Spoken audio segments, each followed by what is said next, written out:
Hi, my name's Neanderthal Bard, and this is a poem called Ode to a Sofa Surfer. So,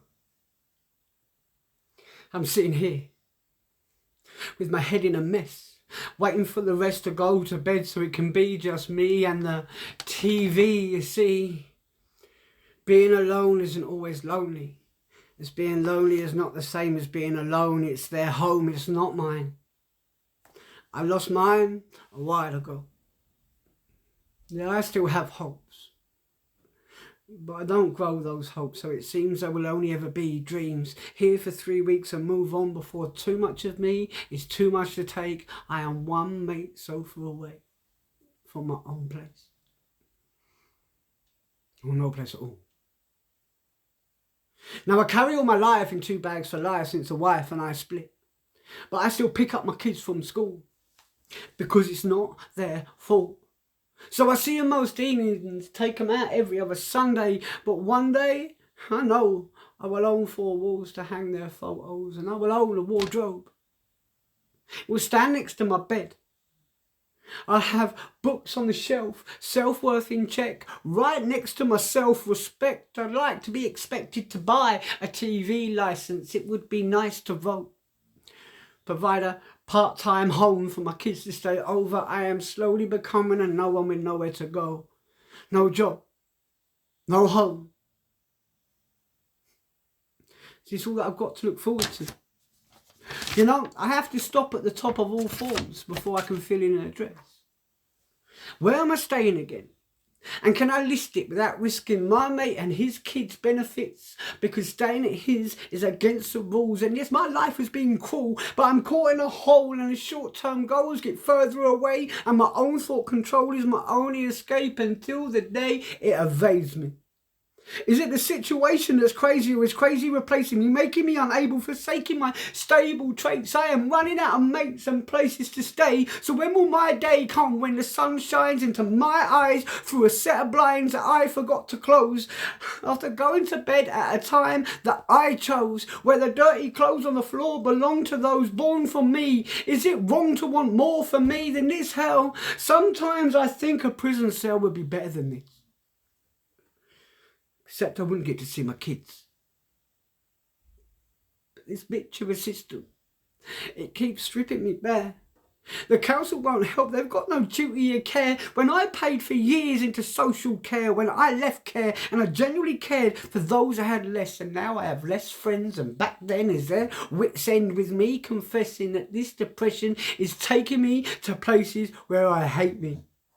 It's confiscating my true sense while breaking down in their presence, right there on their sofa. How did I fall so far into despair? It was never meant to be like this. But a tragic accident left me with 4 fingers less, and I've been trying so hard and I can't use my left. What use is a chef that can't hold a knife? No job, no home, no wife. Is this my life now?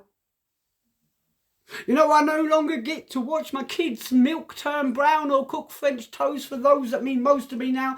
I know I was supposed to be strong, but when me and the wife stopped getting along and it all took a wrong turn and my heart was all I saw. She never pushed me. I voluntarily walked out the door before all was lost because I honestly thought I could claw it all back. So I still hack at the hedges I planted. And I mow the lawn that I laid on my own because this is still my family's home. It's not a no-go zone, even though I no longer live there. And to be fair, I was no picnic to live with when I lost half of my right fist. It left me bitter and twisted. I'm so far from being fixed with. Mixed feelings. Brought on from the loss. You know, I was once a boss on the line. I was a pro on the pass. I shared last after service with those that I have nurtured and furthered careers for years. So I am oh so sorry if my sob story has got to a point of monotony. It's chopping me down inside. Maybe I can sort out my life, then my wife might have second thoughts. See how hard that I fought to keep normal on the surface. See, it's her and my kids that make my life worth it. She hasn't replaced me, but before she hated me, we closed the gate on a relationship that would damage our kids and the life that they live. And now I'd give all I have to have it all back, but all that I have is in 2 plastic bags. And all that I am is a 1.5-handed man. Now the truth hurts, but my life could be worse. I have never needed to sleep on the streets. But the friends I have left, they're losing interest. Warm welcomes are too soon, wearing too thin. I am moving in and out again. I am on the list for counselling, trying to deal with what could be seen as a small loss. But if I had lost half of a leg, then my life as a chef wouldn't be dead. And instead, I can't cling on to a career that I've been in for years. So the tears still stream as I disappear into dreams on these cities, all offered by my friends. I dream of the garden that I still tend, in the hope of a happy end. But this separation, it's crippling. I feel emotionally brittle and weak. I feel like a freak of nature, and I still can't make her change her mind unless I can change the way that I see myself. Yes, I've been to hell, but now I'm on the return journey, turning her into burning ambition. My mission is leaving the loss behind.